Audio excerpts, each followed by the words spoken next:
Sí, ya recuerdo.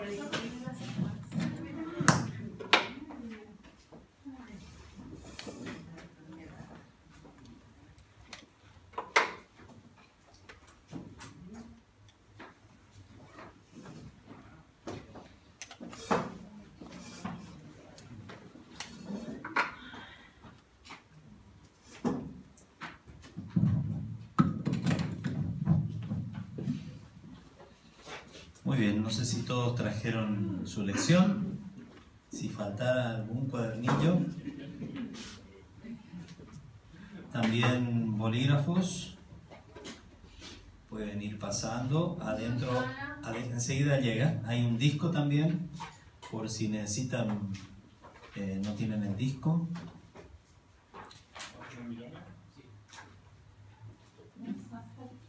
Después le vamos a pedir una foto a Patricio, si puede. Claro, exactamente. Vamos a formar un grupito de WhatsApp seguramente para que todas y todos reciban la invitación. Lo hacemos igual por Facebook, pero por las dudas lo vamos a hacer por WhatsApp. Muy bien, antes de abrir la Biblia otra vez, vamos a pedir la bendición de Dios, ¿les parece? ¿Sí? Voy a pedir a Ramón Díaz, que está allá en la punta. Amado Padre, te damos gracias por las bendiciones que hemos recibido en este día. Gracias, Padre, porque estamos aquí en tu casa reunidos conforme a la promesa de que donde dos o más estén reunidos en tu nombre, tú estarías en medio de ellos. Y tú estás aquí en medio nuestro, creemos, y te pedimos, te rogamos que tú seas nuestro maestro en esta hora. Tu Santo Espíritu nos revele lo que tienes preparado para el día de hoy. Perdona nuestros pecados, Señor, y límpianos de todo. Por los méritos de Cristo Jesús. Amén. Amén. Muy bien. Las buenas nuevas del Apocalipsis. Lección número 4. Para Ramón Díaz, esto está en internet. Pones Seminario Revelaciones del Apocalipsis y ahí puedes bajar la lección en PDF, que es lo que vos sueles usar. Y bueno, ahí entonces tenés el material. Y si lo querés en audio, este mismo audio del Pastor Bullón, te damos el DVD, o bien a través de YouTube también. Se pone Seminario Revelación del Apocalipsis y uno de los primeritos que aparece es el de el Pastor Bullón.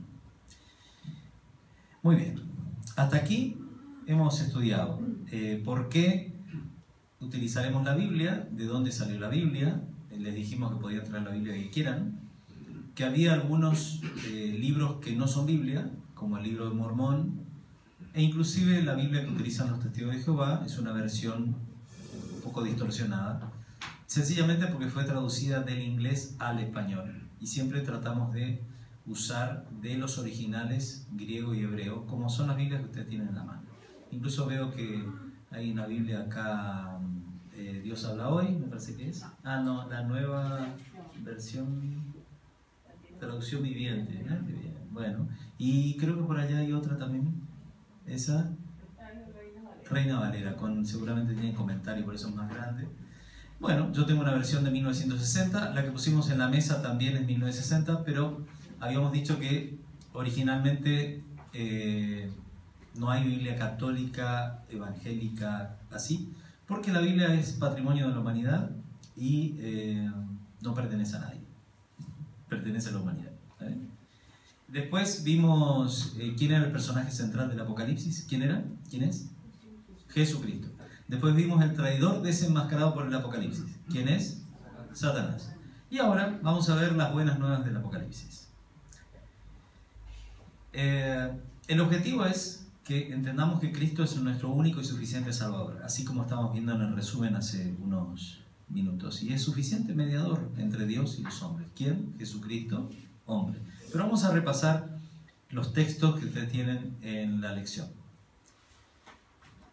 Vamos a la nota, primero que aparece.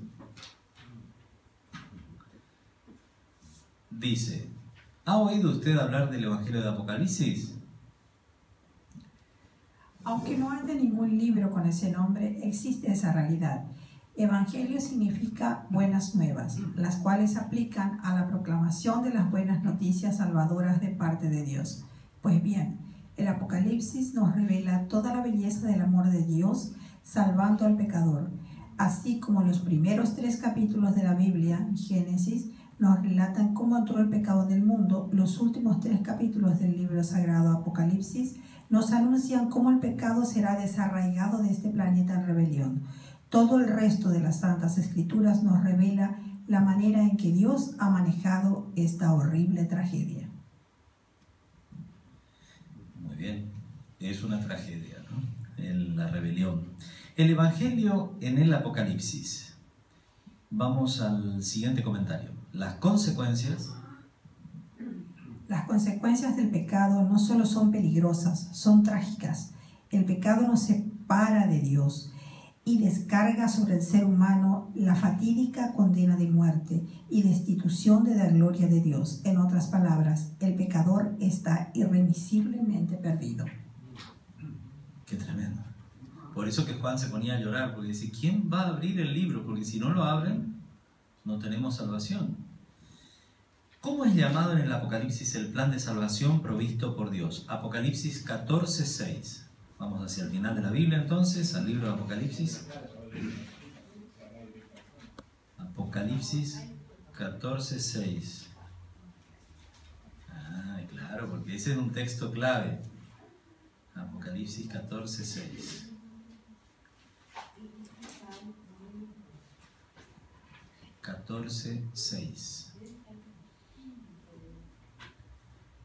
Comienza diciendo, vi volar por el medio del cielo. Sí, lea en voz alta. Vi volar por el medio del cielo a otro ángel que tenía el Evangelio eterno para predicarlo a los moradores de la tierra, a toda nación, tribu, lengua y pueblo, diciendo a gran voz. Sí, hasta ahí. Le había comentado yo el otro día que los moradores de la tierra también puede ser traducido como los que están sentados sobre la faz de la tierra. Y ahora usted está sentado. Si no se sienta, si no toma un tiempo para estudiar esto, no lo va a entender. Y miren que vamos de fácil a difícil, después se va a poner un poquito más difícil. Así que la idea es que usted despacito va entrando en lo que es el estudio de la Biblia a través del Apocalipsis. ¿Cómo es llamado entonces el plan de salvación provisto por Dios? El Evangelio eterno. Si quieren poner ahí, el Evangelio eterno.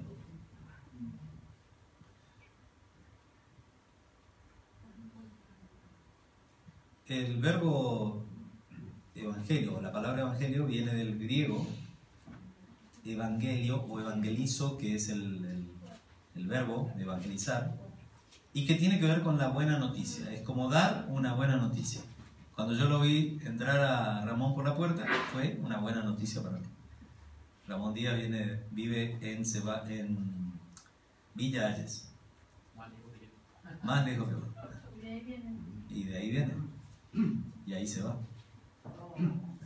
Entonces, si él puede hacerlo, y la ventaja de él sobre vos, Gustavo, que para Ramón, si está de día o de noche, es más o menos lo mismo, ¿verdad? Él tiene una luz propia adentro. Entonces le tenés que después al final, Ramón, lo agarrás a Gustavo y le transmitís un poco de tu luz. Antes Gustavo no quería salir de noche, ahora ya estamos más avanzados. Muy bien, muy bien. Entonces, ¿por qué fue necesario trazar un plan de redimir o salvar al hombre? Romanos 5:12. A ver, Romanos 5:12. Recuerden que está después de Hechos, antes de Corintios. Romanos 5:12, el número grande es el capítulo, el número chiquito es el versículo, ¿no? 5:12. A ver, Eduardo, que estás allá en la punta, ¿qué dice? Por tanto, como el pecado entró en el mundo por un hombre, y por el pecado la muerte, así la muerte pasó a todos los hombres, por cuanto todos pecaron. ¿Por qué fue necesario trazar un plan? Porque todos pecaron.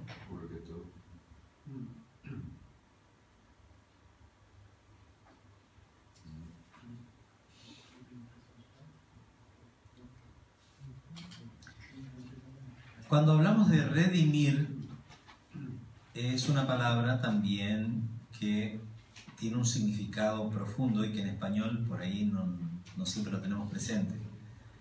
Redimir es pagar el precio. Era lo que se hacía con los esclavos, pagar el precio y rescatar al esclavo. Como un secuestro. ¿Saben quién nos secuestró? ¿Quién nos secuestró? Satanás. Entonces el precio que hay que pagar es muy interesante. Satanás se valió de una norma que Dios había establecido para entrampar al hombre y tenerlo secuestrado. ¿Cómo? Y sí, porque la ley dice que la paga del pecado es muerte. Entonces Satanás se agarró de eso, le engañó a Eva, le hizo apartarse de Dios y ahora él la tiene secuestrada y con ella a todos nosotros. Para salir de eso, no es que Dios no puede destruir a Satanás, puede, pero había que cumplir la condición, que era que la paga del pecado es muerte. Por eso es que Cristo tuvo que ofrecer su vida. Si hubiera habido alguna manera de evitar eso, se lo hubiera hecho, pero no había forma de evitar.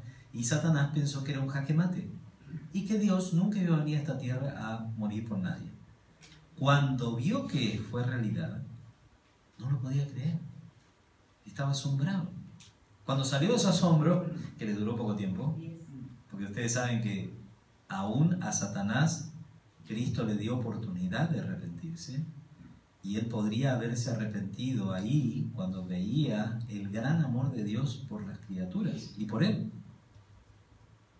Pero cuando se le fue un poco el asombro, le mandó al cerebro de Herodes que mandara a matar a todos los niños, porque con eso podía destruir a Dios mientras que estaba hecho hombre. Si no, era imposible que Satanás pudiera matar a Dios, ¿se dan cuenta?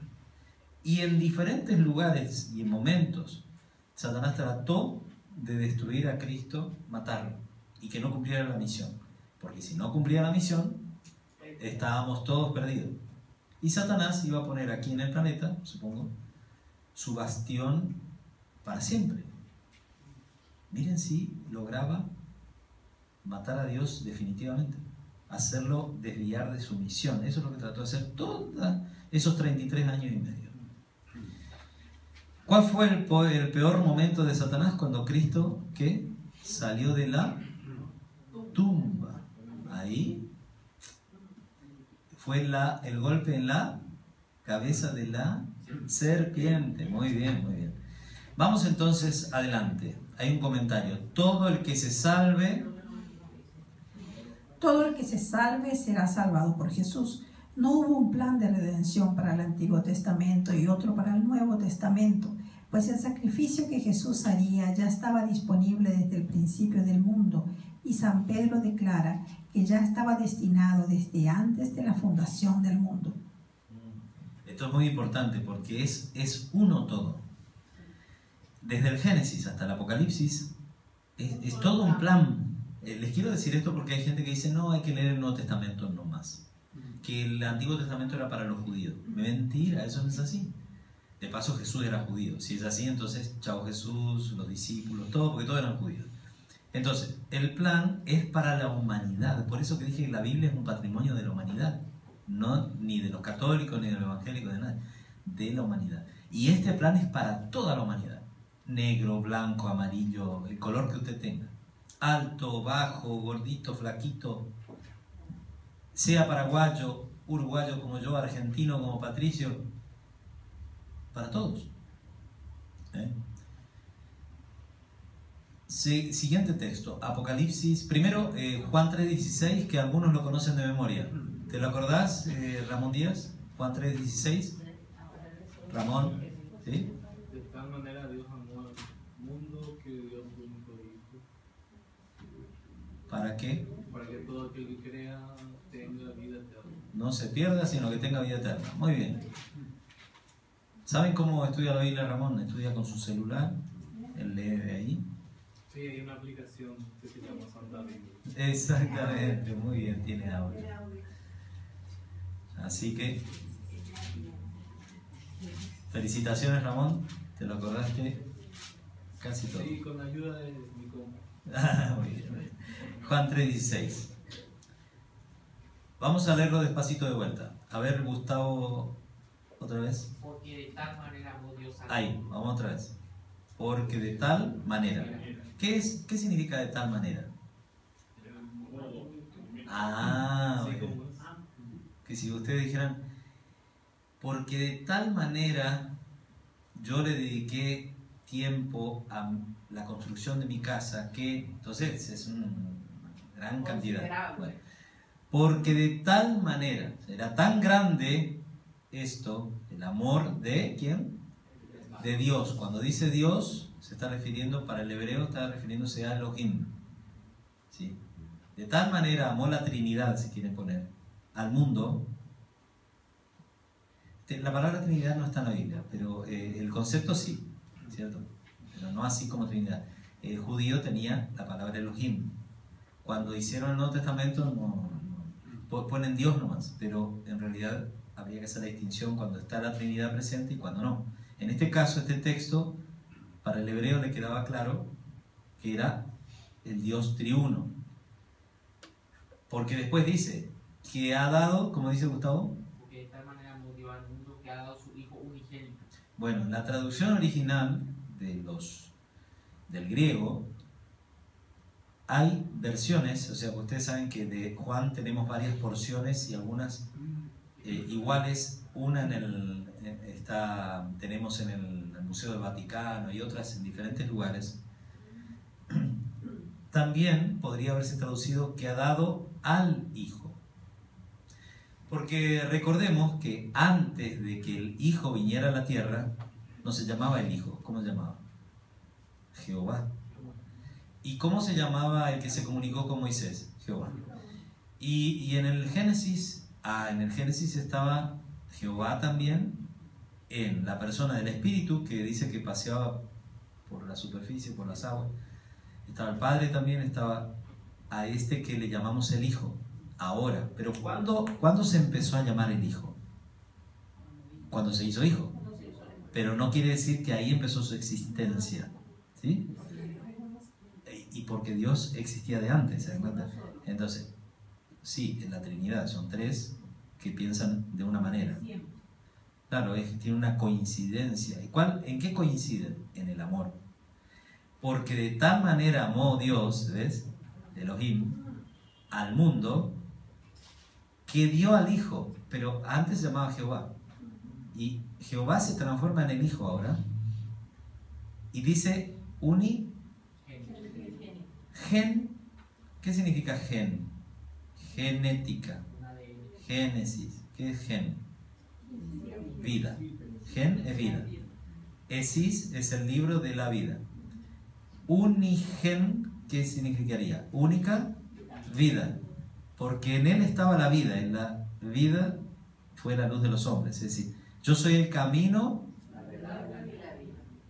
Y utilizó esa forma de expresarse. Yo soy. A Moisés, ¿qué le dijo? Que fuera al faraón y fuera de parte de quién? De yo soy. Cuando él se presenta, dice, yo soy el camino, la verdad y la vida. Él era el unigénito. Entonces no crean que era como el primer hijo de un papá. No. Era la única vida. La traducción sería entonces, porque de tal manera amó Elohim, la Trinidad, al mundo, que dio al Hijo, antes era Jehová, la única vida. Juan dice que en él el verbo estaba con Dios y el verbo era Dios. Y sin él nada de lo que fue hecho hubiera sido hecho. Entonces por eso, porque acá dice que es la única vida. Para que todo aquel, ¿qué sigue diciendo, Gustavo? Para que todo aquel que en él crea. Ahí. ¿Para cuántos? Todos. Todos. Pero la condición, ¿qué es? Creer. Creer. Muy bien. Entonces, ¿cuál es la consecuencia? No sé, sino que... Tenga vida eterna. Muy bien. ¿La vida está en la persona? De Cristo. No. Digo, gracias, Gustavo. ¿La vida está en nosotros? No, no está. Hay un canto que yo lo escucho a veces, que dice el alma es inmortal. Un cantante evangélico. No, el alma es mortal, dice la Biblia. La vida está en Dios. Dios me da la vida. Pero si yo me muero, me morí. Dice Jesús que Lázaro estaba durmiendo. Claro, en el concepto de dormir parece que está vivo para estar dormido. Entonces los discípulos dijeron, entonces ¿no se murió? Sí, se murió. Claro, Jesús quería decir que Lázaro, como todos los que mueren, está en un estado como un stand-by, pero en realidad se deshace en el polvo de la tierra. ¿Y quién es el único que conserva la identidad de cada uno? Increíble, Dios. En donde aparentemente Él tiene anotado esto en sus manos. ¿En sus manos? Salmo que dice clarito eso. ¿Qué dice? Cuando David habla. No. A ver, sí, búscalo, por favor. Mientras que vos lo buscas. Esto es importante lo que estamos diciendo porque fíjense la preeminencia de la figura de Cristo, su sacrificio, todo lo que significó, lo que estaba en juego, ¿se dan cuenta? No era un ser humano el que estaba ahí, era Dios hecho hombre, que había amado, o sea, lo que lo movió fue el amor, no fue no era conveniente hacer esto, ¿se dan cuenta? Porque era un riesgo enorme. No solamente para él, sino para el universo. Si Jesús es el que sostiene el universo, como dice la Biblia, ¿qué hubiera pasado si realmente no hubiera resucitado más y no hubiera vuelto a la vida? No sabemos. Pero Satanás quería lograr eso. Y ahora está desesperado, dice la Biblia. Sí. ¿El tiempo para qué? Para tratar de volver a cumplir ese plan ahora. ¿Saben con quién? Con nosotros. Nos quiere destruir a todos. Va a tratar de apagar la llama de la verdad. Y va a utilizar métodos, primero muy silenciosos, hasta que llegue el momento, y ahí va a tratar de destruir esto, de desanimarnos de la verdad, a tal medida que entonces Jesús, ¿para qué va a venir? Si no hay nadie que lo espere. Tremendo. A ver, ¿qué dice el Salmo, Rubén? El 139 dice los versículos 15 y 16. No fue encubierto de ti mi cuerpo, bien que en oculto fui formado y entretejido en lo más profundo de la tierra. Mi embrión vieron tus ojos, y aquí está, y en tu libro estaban escritas todas aquellas cosas que fueron luego formadas, sin faltar una de ellas.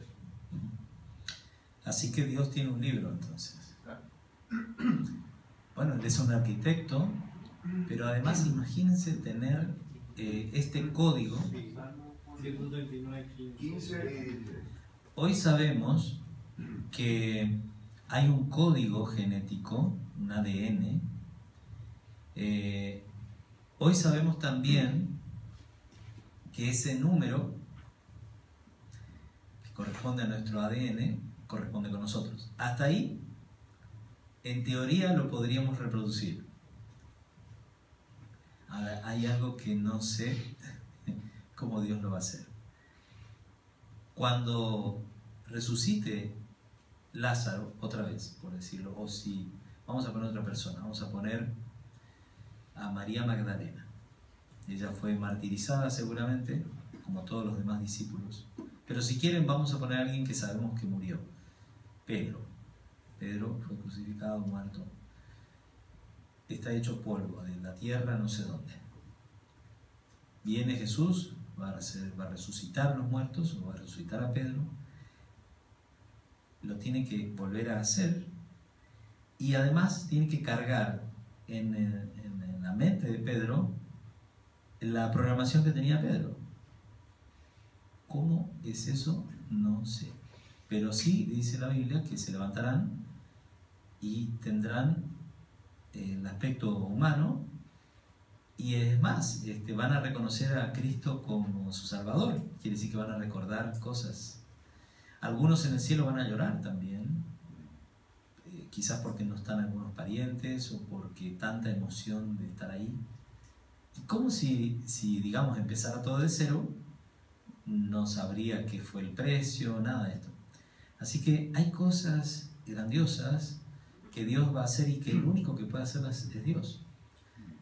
Pero en esa segunda venida de Cristo, los únicos que van a resucitar son los que murieron en Cristo.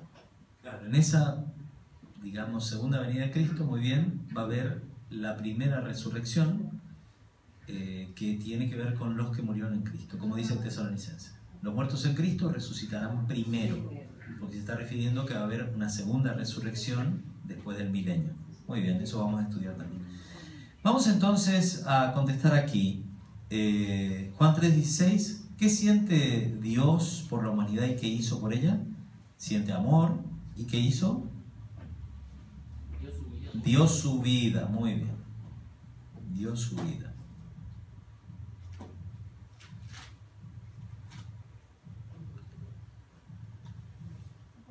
Apocalipsis 2:10 vuelve a decir esto Juan.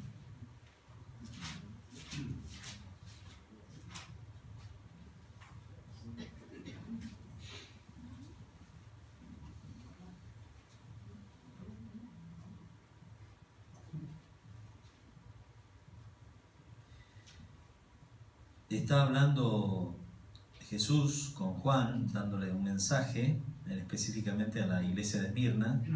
¿Y qué le dice en el número 10? No temas en nada lo que te va a padecer. De aquí el diablo echará a algunos de vosotros en la cárcel, para que seáis probados y tendréis tribulación por 10 días. Sé fiel hasta la muerte y yo te daré la corona de la vida. Sé fiel hasta la muerte y yo te daré la corona de la vida. Sí, es cierto. Así como Él lo hizo, ¿no? Bueno, sigamos. ¿Desde cuándo existe el plan de Dios para salvar al hombre? Apocalipsis 13:8. Apocalipsis 13:8. Carlos, ¿qué dice? Y la adorarán todos los habitantes de la tierra, cuyos nombres no están escritos en el libro de la vida del Cordero, que fue muerto desde la creación del mundo. Muy bien, dice que fue inmolado, dice alguna versión, ofrecido, dicen otras, desde el principio del mundo. Y en otros textos dice antes de la fundación del mundo. Entonces, ¿desde cuándo existe el plan de salvación de Dios? Desde siempre. Pueden poner desde siempre. Desde antes de la fundación del mundo.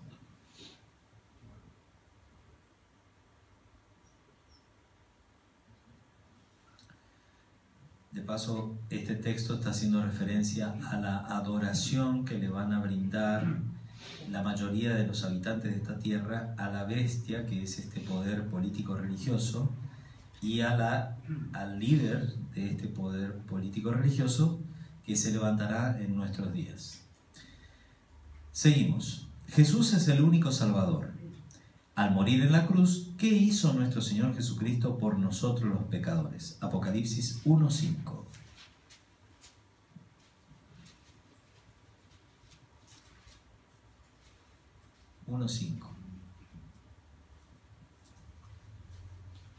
A ver, está Patricio allá con la señora. ¿Qué dice Patricio?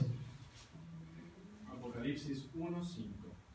Y de Jesucristo, el testigo fiel, el primogénito de los muertos y el soberano de los reyes de la tierra, al que nos amó y nos lavó de nuestros pecados con su sangre. ¿Qué hizo al morir Jesús en la cruz? Nos lavó con su sangre. Se entiende que es limpiarnos, limpiarnos de nuestra maldad, de nuestros pecados, dice. Como de cada pecado es una manchita. Bienvenida. Es una mancha en nuestro cuerpo y la sangre pasa y se lo lleva, pero es esa sangre la que se está llevando el pecado. Claro, y recuerden que pecado no es el fruto del pecado, sino la separación. A Dios lo que le molesta es la separación, porque ella sabe que cuando te separas de Él, lo siguiente va a ser el fruto del pecado. Pero pecado es la separación. Él quiere hacer el puente. Por eso es que Él dice que es el puente entre el cielo y la tierra, que vio Jacob como una escalera. en donde los ángeles subían y bajaban por la escalera. Cuando él se presentó ante Natanael, le dijo, tú verás de aquí en adelante los ángeles de Dios subiendo y bajando por el Hijo del Hombre, a través del Hijo del Hombre, y era él. Entonces por eso él es el sumo puente, el puente más grande que hay, el sumo pontífice. ¿Quién es? Jesucristo. Jesucristo.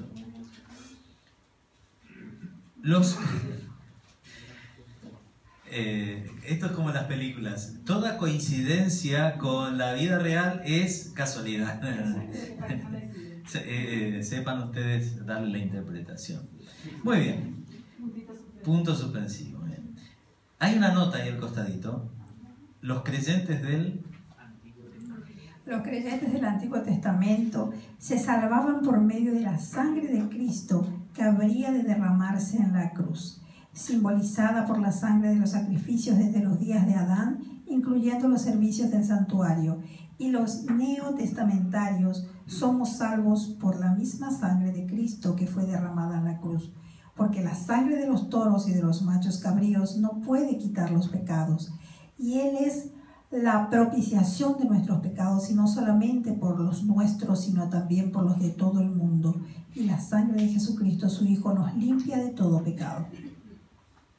Entonces Ina se va a portar bien para que Dios le perdone. Esther se va a portar bien para que Dios... No, se dan cuenta, cuando usted pone su obra en lugar de la sangre de Jesucristo, usted está cometiendo una falta grave. Entonces si yo me voy caminando de acá, no sé, a la capilla más linda que haya en Paraguay, pues, no, me gusta ir para adelante. Entonces, el tema es que no, o sea, eso no limpia mi pecado, ¿te das cuenta? Cuando yo hago eso pensando en limpiar mi pecado, está mal, no, está mal porque estoy ocupando el lugar de lo que dice acá, que la sangre de Jesucristo es la que me limpia el pecado. Atiendan bien. Y esto le pasa a cualquiera, católico, evangélico, adventista. Si vos vas a hacer algo para merecer algo, estás totalmente equivocado, porque con Dios vos no podés hacer transacción ninguna. Primero, es como si vos estuvieras en una cárcel de máxima seguridad y quisieras hacer una transacción, no sé, con el carcelero. Y el carcelero está muy contento de que vos estés adentro, que se llama Satanás. No vas a poder salir nunca. Así que no hay forma de salir a menos que venga alguien, mirá lo que te voy a decir, que paga el precio, pero no es un precio y salís y salen los dos y se van. No. Él viene, se queda adentro y vos te vas. Por eso Juan lloraba cuando los libros no se... Claro, porque hacía falta el Cordero, por eso apareció el Cordero. Así que tengan presente eso. La sangre de Jesucristo fue ofrecida por ustedes y por mí en el Calvario. Hasta ahora tiene efecto. Y Jesucristo muestra sus manos ante el Padre. Por eso que todo el sistema de sacrificios de los judíos era para que recordaran en forma audiovisual cuál era el propósito y lo que iba a suceder. Muy bien, nosotros no tenemos más santuarios de este tipo. Era un símbolo, pero del real, de lo que iba a pasar en forma real. Cuando sucedió en forma real, fue dejado de lado el sacrificio, pero el Cordero existe. Muy bien. Y hay que tener presente esto. ¿Quién es el que me salva? Jesús. ¿Quién murió por mí? Jesús. ¿Quién hizo las obras por mí? Jesús. Yo lo que hago, lo que empiezo a hacer, de portarme bien, por decirlo de alguna manera, por eso dije, Ina se está portando bien, es una consecuencia de sentirme amado por Jesús. ¿Comprendes? Es como hoy me trajeron un regalito las hermanas para nosotros, porque mañana es el día del amigo y vamos a festejar juntos ahora. Es una consecuencia de nuestra amistad, ¿te das cuenta? No es que vos con eso me querés comprar a mí. No, ¿verdad? Ah, bueno. Vos querías hacer eso para que yo te ponga buena nota. Ah, bueno. Para promoverla. Entonces, sigamos. Al morir en la cruz, ¿qué hizo nuestro Señor Jesucristo por nosotros los pecadores? Apocalipsis 1:5. Nos lavó de nuestros pecados con su sangre. Los creyentes del Antiguo Testamento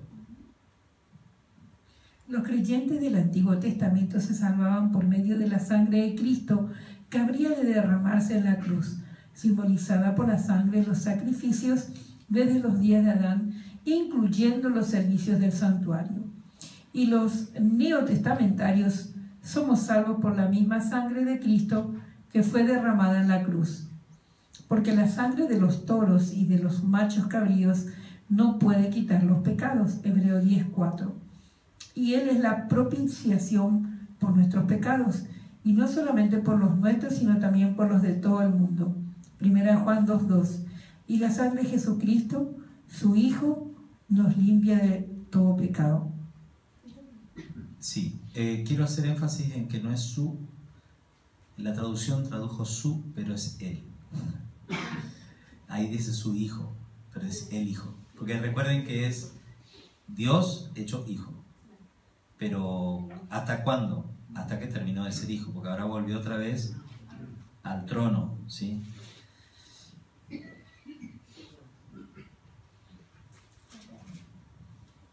Y eso es lo que estábamos conversando con alguien la semana pasada. A partir de ahí, el Padre sintió ser Padre, que siente un Padre. Y el Hijo sintió lo que siente un Hijo. Y se estableció eso. Entonces, por eso que Jesús puede compadecerse de nosotros, porque entiende la humanidad y siente como siente un hijo. Y el Padre entiende más a la humanidad porque sintió lo que siente un padre. ¿Cómo te sentís, Rubén, con un hijo que está lejos? ¿Te sentís? Parece que estás anhelando que a él le vaya bien, que triunfe. Yo lo tengo a uno cerca y a dos que están lejos. También lo que siente un padre. Muy interesante esto, que sucedió por y para nuestra salvación. De acuerdo a la palabra de Dios, ¿cuántos salvadores hay a disposición del pecador? ¿Cuántos? Hechos 4, 1, 12. Hechos está después de los evangelios. 4, 11, 12. Hechos es Hechos de los Apóstoles. 4, 11, 12.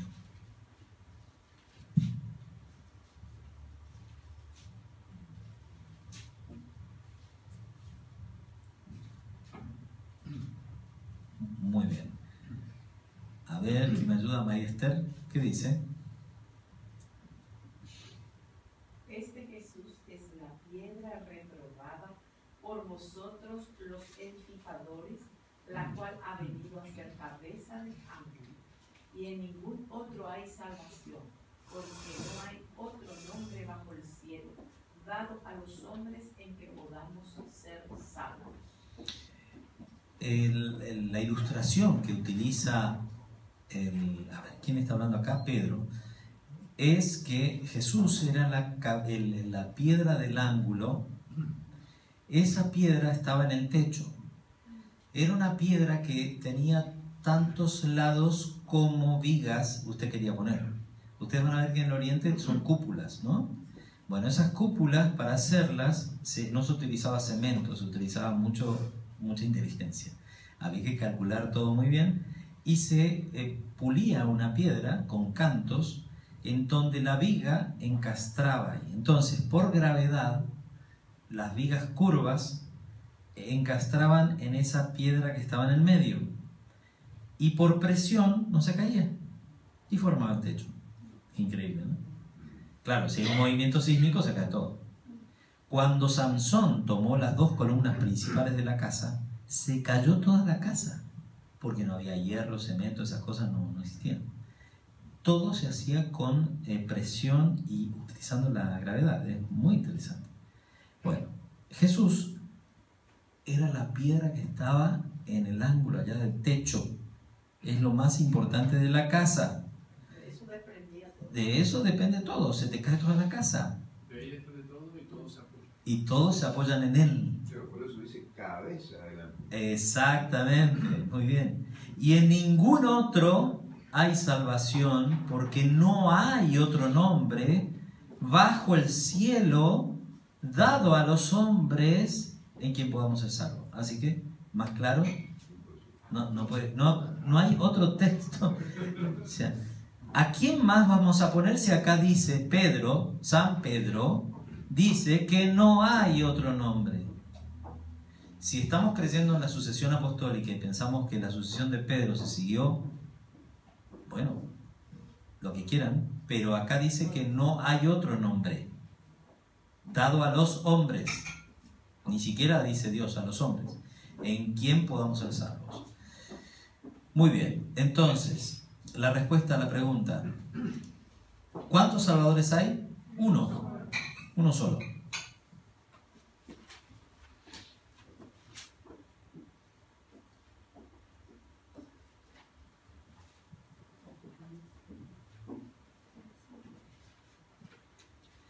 Apocalipsis 3:7 vuelve a reiterar esto. De paso, ángel es ángelos, es el enviado. Escribe al enviado de la iglesia de Filadelfia. ¿Qué le dice? A ver, ¿quién puede leer? Allá, Isabel. Escribe al ángel de la iglesia de Filadelfia. Así dice el santo y verdadero, el que tiene la llave de David. Él abre y nadie puede cerrar, y cierra y nadie puede abrir. Entonces, ¿hay otro? No, es el que tiene la llave de la puerta y el que puede abrir y que nadie puede cerrar. Y habla de la llave de quién es. ¿De qué llave de quién dice? ¿Por qué David? Jesús tenía que, para cumplir la profecía, ser de la casa de David. Muy bien. José era de ese linaje, por eso se fue a Belén, porque Belén era donde nació David. Entonces, más claro, otra vez, ¿puede existir otra persona? No, porque tiene que ser del linaje de David, tiene que haber nacido en Belén, y no sé, le falta poner, que ustedes pongan Jesús. Ok, seguimos entonces. La profecía del Antiguo Testamento, escrita por Isaías, ya decía que aunque nunca hizo maldad, nuestros pecados serían puestos sobre él y que su muerte sería expiatoria. Pero hay algo más. Su resurrección garantiza su victoria sobre el pecado y la muerte. Por eso es que cuando Cristo abre la puerta de salvación al creyente, nadie la puede cerrar. Y cuando la cierra por falta de fe del pecador en los méritos de Cristo, no hay quien pueda abrirla. No es que vos te morís y después hacemos algo por vos para sacarte de tal lado y mandarte al otro lado. No, porque acá dice que no hay tal cosa. O lo haces ahora o no lo haces más nunca. Porque si no sería muy fácil. Entonces yo me porto mal y después total me salvan. No es así. Es aquí y ahora que estás jugando tu salvación o tu perdición. Y vas a ser juzgado, incluso dice el credo de la Iglesia Católica, por tus actos. Dice que Cristo viene en gloria y majestad para juzgar a los vivos. Entonces quiere decir que los muertos no se fueron a ningún lado, porque el credo dice que va a venir a juzgar a los muertos. Entonces, y dice para juzgar a cada uno según sea su obra. Entonces, atención. Tus obras, de todas maneras, es la consecuencia de tu entrega a Jesucristo. Así que no te preocupes. Primero, ama a Cristo y después haz lo que quieras. Porque lo que vas a hacer va a ser todo acorde a lo que Cristo es. Es la consecuencia. Claro. Bueno, ¿qué debo hacer para recibir la salvación que ofrece Jesús? Hechos 16:3. Vamos al libro de Hechos otra vez. Hechos 16:3.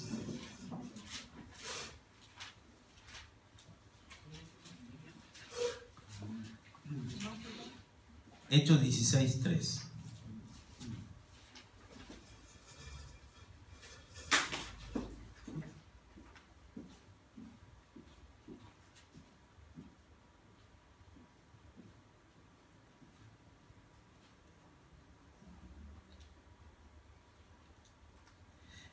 ¿Qué dice Hechos 16:3?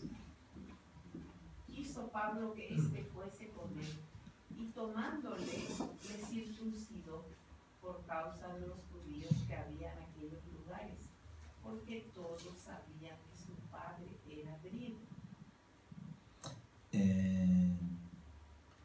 ¿Estamos bien? Hechos 16, 3. ¿Sí? Sí.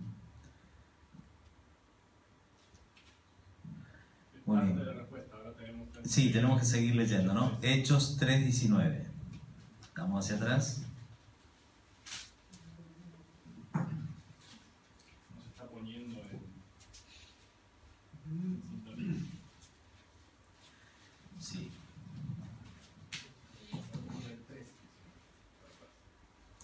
¿Qué dice Hechos 3:19? Así que arrepentidos y convertidos para que sean borrados vuestros pecados, para que vengan de la presencia del Señor tiempo de refrigerio. Tengo que arrepentirme y convertirme. ¿Qué debo hacer? Arrepentirme y convertirme. No vale solamente el arrepentimiento, sino tiene que ver también la conversión. ¿Y la conversión qué es? Ahí está, ese es el cambio. El cambio. Yo puedo sentir dolor porque hice algo que no era conveniente y sufro, pero ¿y si persisto? Entonces la conversión es clave, ¿verdad? Hay un dicho que se ha popularizado bastante, no sé si ustedes lo han escuchado, en varias películas, famoso, de un gángster que dice que él supuestamente sabía cómo obraba Jesús, cómo obraba Dios, que por eso no le pedía por una bicicleta, sino que robaba una bicicleta y luego pedía por perdón. El tema es que realmente no sabía cómo obraba Jesús, porque si realmente uno se arrepiente, pide perdón y devuelve la bicicleta. Claro, tiene que devolver el daño que hizo. El arrepentimiento es estar triste por lo que hiciste. La conversión es la consecuencia del arrepentimiento. Y el arrepentimiento viene cuando te das cuenta. El hijo perdido, cuando estaba a punto de comerse la comida de los cerdos, volviendo en sí, dijo: volveré a la casa de mi padre y le diré. Entonces, primero viene ese proceso de volver en sí. ¿Quién produce ese proceso en tu mente? El Espíritu Santo. Pero también vos podés decir no al Espíritu Santo y no te arrepentís. Y también es interesante notar que ahí habla de ¿para qué yo me voy a arrepentir y convertir? Dice, para perdón de nuestros pecados. Él borra nuestro pecado, ¿verdad? Hay un versículo que dice, el que sabe hacer lo bueno y no lo hace, le es considerado pecado, ¿verdad? Entonces, cuán importante es, a la luz de las Escrituras, a lo que nosotros vamos conociendo y dándonos cuenta de los cambios que tenemos que ir haciendo para recibir esa bendición de que Jesús borre nuestros pecados. Recordando el concepto que estábamos diciendo, que pecado es la separación de Dios, ¿qué hizo el hijo? Volviendo en sí, dijo: volveré a la casa de mi padre y le diré: Padre, he pecado contra el cielo y contra ti. ¿Y qué hizo? Volvió. Entonces, ¿qué es pecado? Es la separación. ¿Qué hizo entonces? Volvió. Se reconcilió. ¿Te das cuenta? Entonces, por consecuencia, dejó de pecar. O sea, dejó de tener frutos de pecado. ¿Se hace bien la distinción entre pecado y frutos de pecado? El hijo perdido había tenido frutos de pecado. Hizo actos promiscuos, se perdió el dinero del padre. Bueno, ahora lo que hace es volver al padre. ¿Y trae plata? No. No tiene nada para devolver. Está arrepentido y el padre hace todo el resto. ¿Te das cuenta?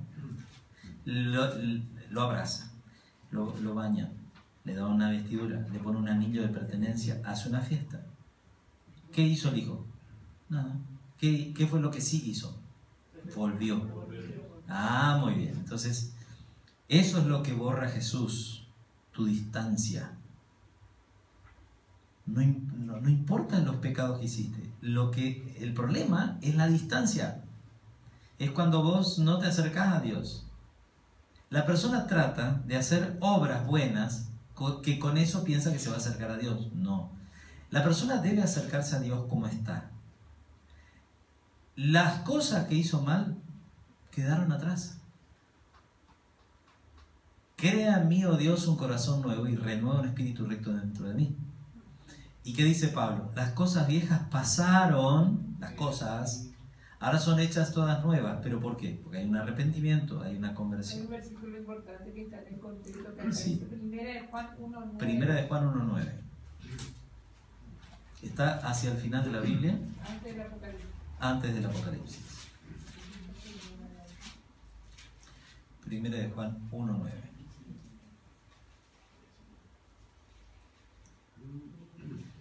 Primera de Juan 1:9.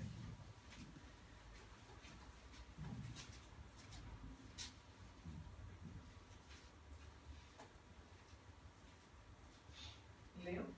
Sí, María Esther. Si confesamos nuestros pecados, Él es fiel y justo para perdonar nuestros pecados y limpiarnos de toda maldad. ¿Quién?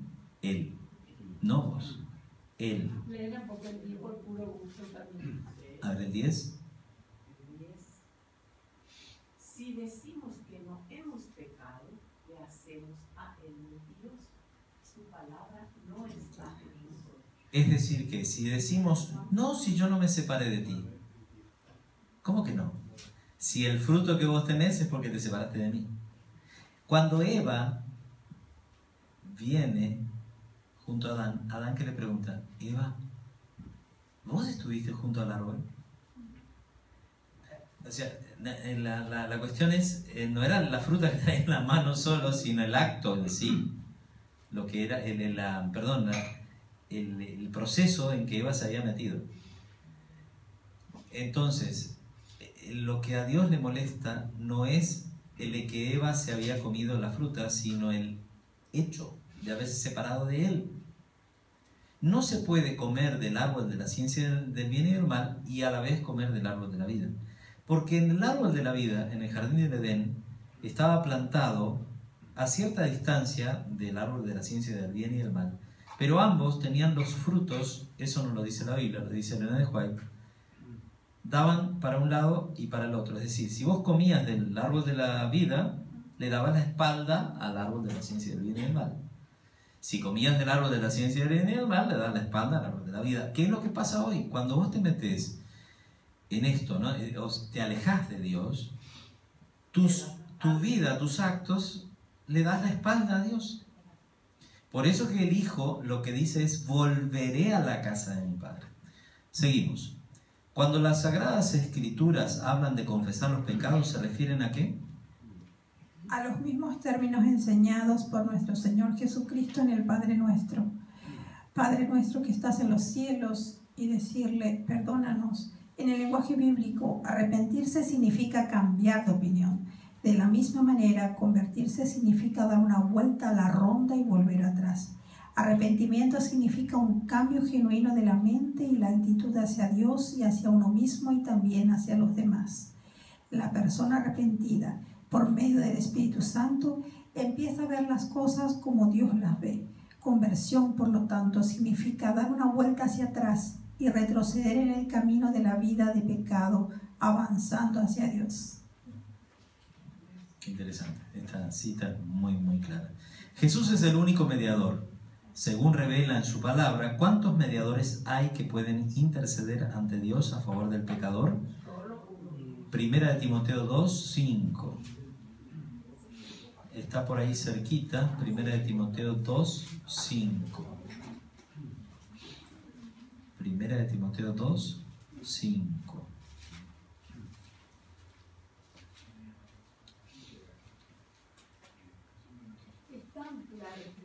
Sí, este es muy claro. Están Primera de Timoteo 2:5.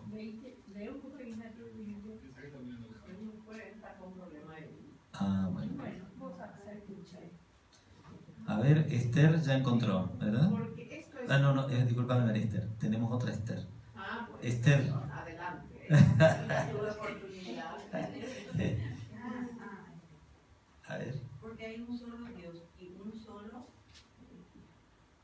mediador entre Dios y los hombres, Jesucristo hombre. Bueno, esto Esto lo dijo Pablo. Hay un solo Dios y un solo mediador. ¿Cuántos hay? Uno solo. ¿Quién es? Jesús. Jesucristo.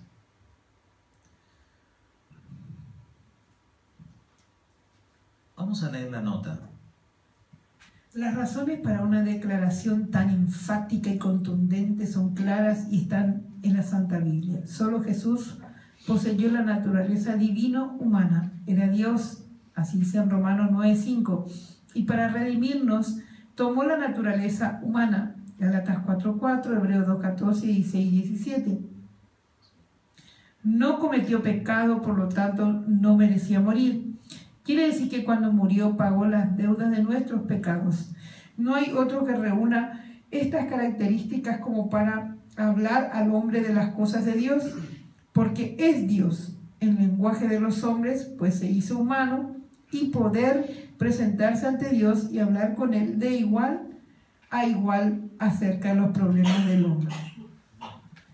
¿Qué dice Jesús que quiere hacer en la vida del ser humano cuando éste se convierte? Apocalipsis 3:20. Este es muy lindo. Apocalipsis 3:20. Hay muchos cuadros hechos con este texto. Famoso cuadro que la puerta no tiene picaporte. ¿Te acordás, Ramón? He aquí, yo estoy y golpeo la puerta. No. ¿Qué es llamar?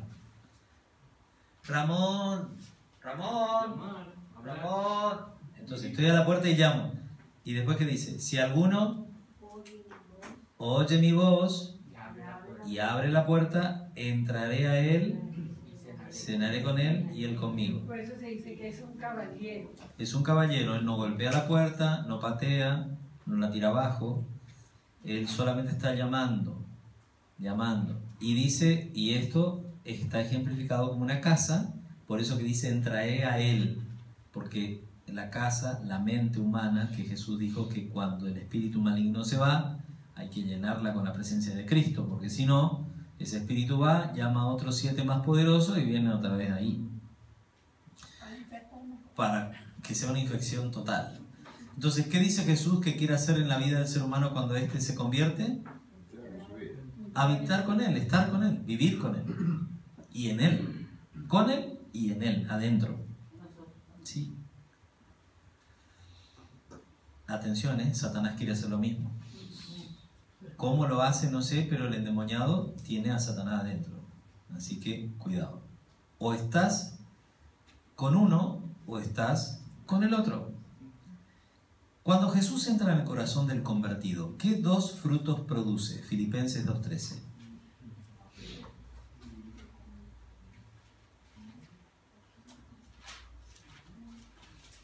Después de Efesios. Sí. Gálatas, Efesios, Filipenses 2:13.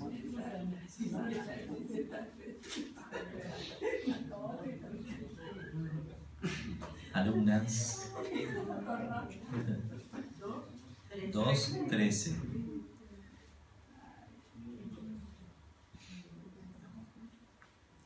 Bueno, a ver, chicas, ustedes están acá.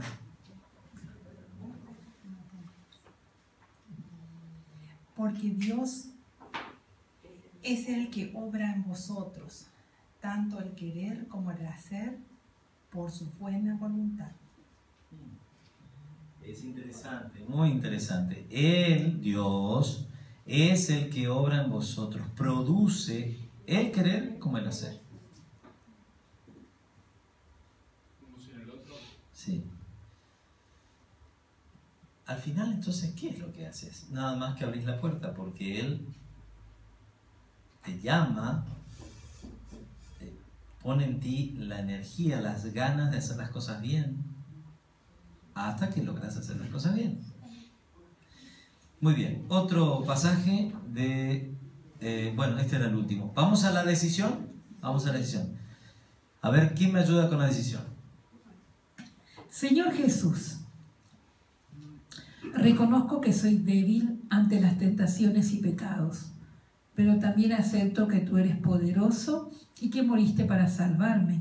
Y hoy estás dispuesto a interceder por mí ante Dios el Padre. Perdona mis pecados y lávame con tu sangre, porque te acepto como mi único y suficiente Salvador y mi único y suficiente mediador. Si hoy terminara nuestro seminario y mañana viniera Jesús o esta noche, estaremos salvos. Entonces pongamos la firma. Hemos aceptado a Jesucristo como nuestro Salvador personal.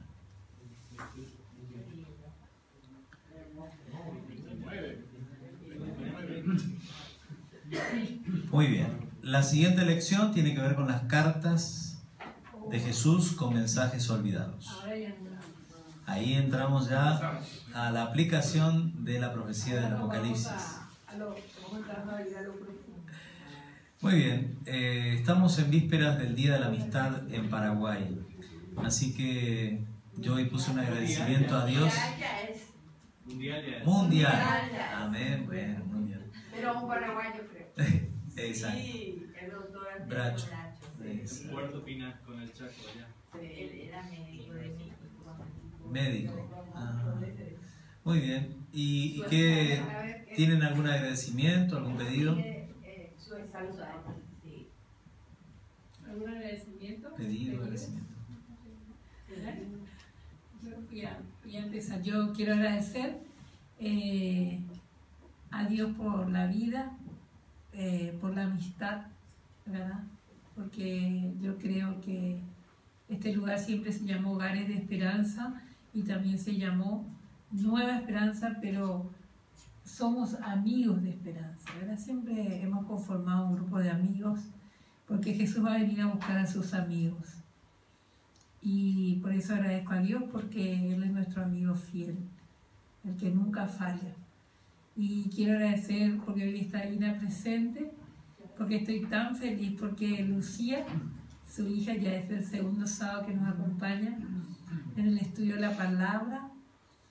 Y quiero agradecer a Dios porque es una oración contestada y lo veo que está tan animada, tan contenta, tan participativa, con tanto deseo, como el Espíritu ha puesto en su corazón ese deseo de aprender su palabra. Creo que estas compañeras preciosas también están los sábados de tarde con nosotras estudiando. Con nuestra oración. ¿Verdad? Y resulta que eso fue un pedido. Tenemos muchas oraciones contestadas de los lunes. Hoy estaba hablando con Kevin. ¿Se acuerdan que pedimos como 2 meses para que Dios le conceda un trabajo? Y Dios le concedió el trabajo y me dice que viajó a Buenos Aires y que nuevamente le capacitaron más y que están muy contentos porque le va muy bien en su trabajo. Y eso quiero agradecer a Dios porque me dio muy lindas noticias esta tarde y realmente está ganando un muy buen sueldo, me dijo. Y ya me pone muy feliz eso, ¿verdad? Como Dios dice que donde están 2 o 3 reunidos en su nombre, Él está. Y realmente ese grupo maravilloso que tenemos de los lunes, que doblamos rodillas y le clamamos a Dios, y Dios está contestando las oraciones de las madres, ¿verdad? Y así es que, Ina, comparto contigo esa bendición y estamos orando también por su esposo para que Él le acompañe, ¿verdad? Así es que dejamos esa inquietud. Hoy fue una sorpresa. En la oficina, ella cantó una canción que cantaron y en la oficina todos se quedaron sorprendidos. Y ella alaba al Señor, porque tenemos por lo menos 30 minutos de alabanza antes de estudiar la palabra. Y está también consolidándose el grupo de estudios bíblicos y alabo al Señor por eso, ¿verdad? Y llegó su hermana que me dijo: mami, quería contar una cosa que te va a alegrar. Un poquito antes de venir. ¿Qué pasó? Mami, ¿sabes lo que hizo Malena? Cantó en la oficina una de las manos. Interesante, ¿no? Las formas que Dios puede utilizar. ¿Algún otro agradecimiento o pedido? Agradecer una vez más por poder haber llegado aquí para conocer cada vez más su palabra. Agradecer por este hermoso grupo, que yo creo que más que un grupo va a ser un grupo de amigos y un poco también nuestra familia. Amén. Yo Yo voy a ser un poco egoísta y voy a pedir por mi salud, porque realmente no me siento bien. Se habrán dado cuenta que no me siento bien. Entonces le pido al Señor un poco que me sane para poder seguir haciendo sus obras y todo lo que Él me pide.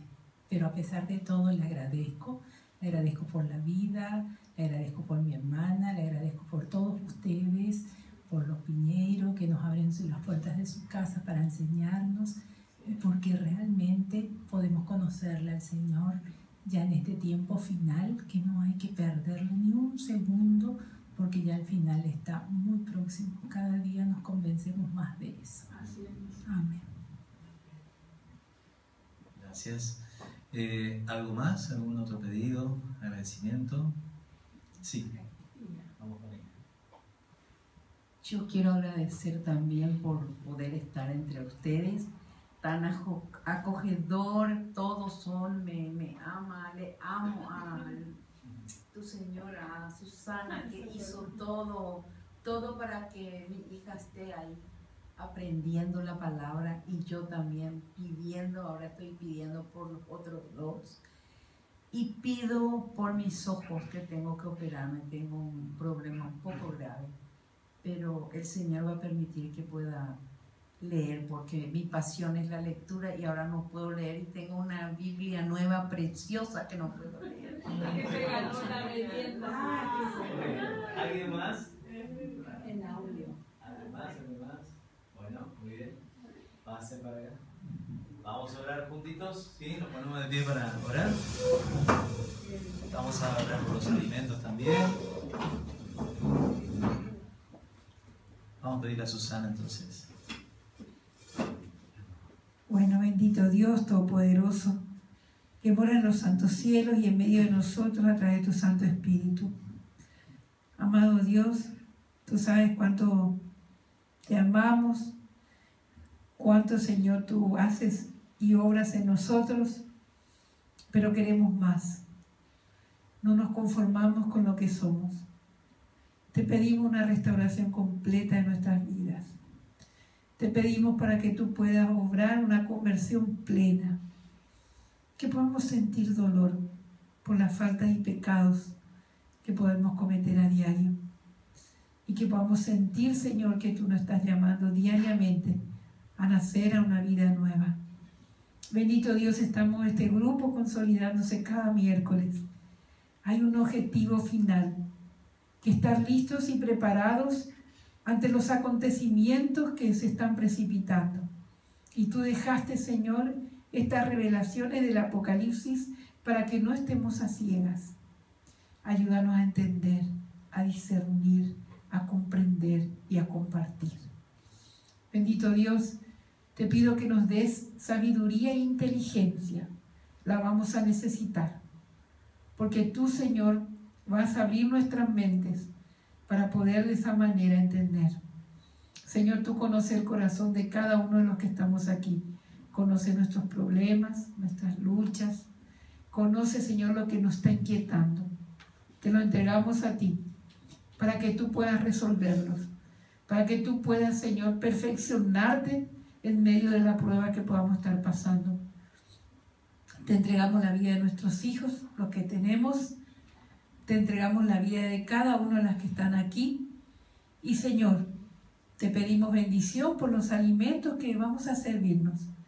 Porque así como Jesús hacía, que se iba a la casa de sus amigos y compartía el pan, queremos compartir un poquito, Señor, con nuestros queridos amigos y amigas en esta noche. Porque te lo agradecemos y imploramos en nombre de Jesús. Amén. Muchas gracias. Vamos a saludarnos por el Día de la Amistad. Feliz Día del Amigo y amigas. Felicidades.